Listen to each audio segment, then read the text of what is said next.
Bom, pessoal, como eu comentei aí com vocês, a respeito da seção Ler e Descobrir da apostila, na página 50, vejam lá as imagens, né, gravuras utilizadas na enciclopédia, o projeto de Diderot e de Alembert, o exercício traz aí algumas letras, algumas questões, levantam algumas perguntas sobre as quais eu acho que valeria a pena nós refletirmos antes de eu comentar com vocês a respeito da tarefa, né?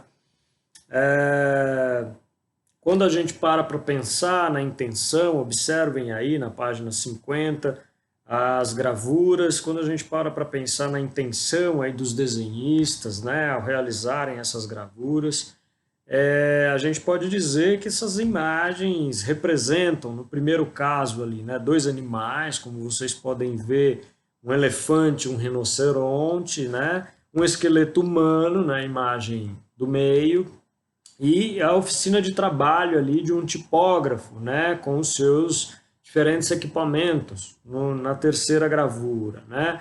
Vejam aí, observem como que os ilustradores eles tiveram então, né, a preocupação, né, nos mínimos detalhes aí de fazer com que essas gravuras fossem as mais realistas possíveis, né. O objetivo, claro, era demonstrar o conhecimento que as pessoas daquela época tinham a respeito de determinados assuntos, né? Diderot e Alembert foram os responsáveis, como dissemos no vídeo anterior, pela publicação da Enciclopédia Iluminista, né? E quando a gente para pensar no significado dessa obra, no contexto do iluminismo, a gente pode dizer, afirmar, que ela pode ser vista como um amplo painel aí, né, do pensamento iluminista. Alguns aí dos textos foram escritos por pensadores como Rousseau, Montesquieu, Voltaire, né? A obra procurava reunir, portanto, uma gama, um variado conhecimento sobre diversos assuntos, né? Dando aí conta de um estado da arte, né? Sobre esses assuntos, expondo os conhecimentos até então produzidos, né? Então, os verbetes que compunham essa obra passavam aí por temas como música, filosofia, história, matemática, política. Como nós dissemos, uma das preocupações também dos pensadores iluministas foi colocar em xeque a forma como os estados até então se organizavam, né?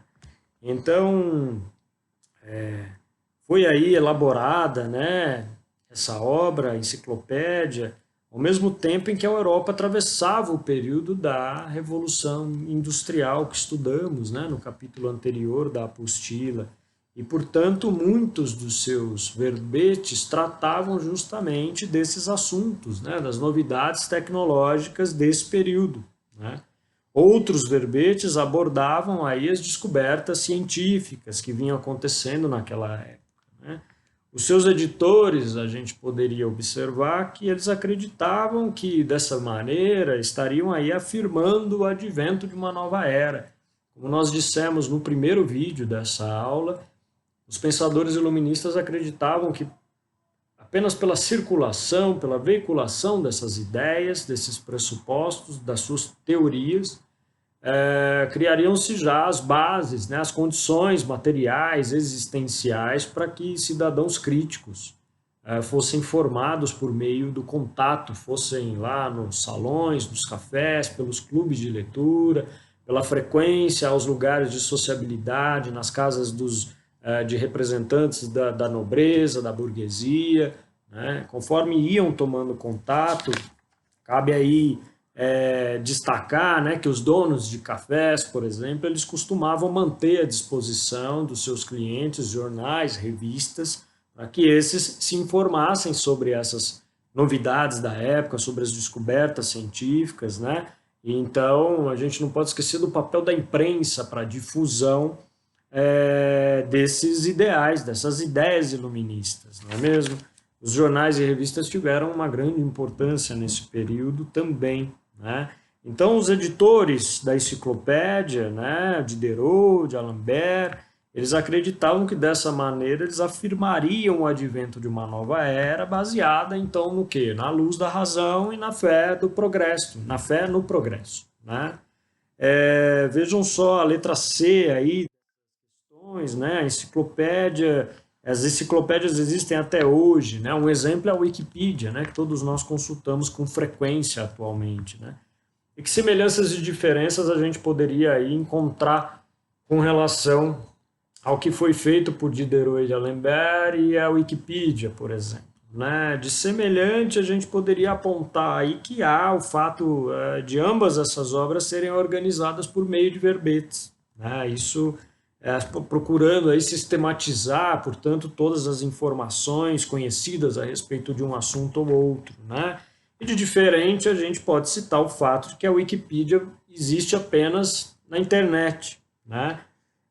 Possui aí como característica, inclusive contemporaneamente, né, desenvolvida, os hiperlinks, né?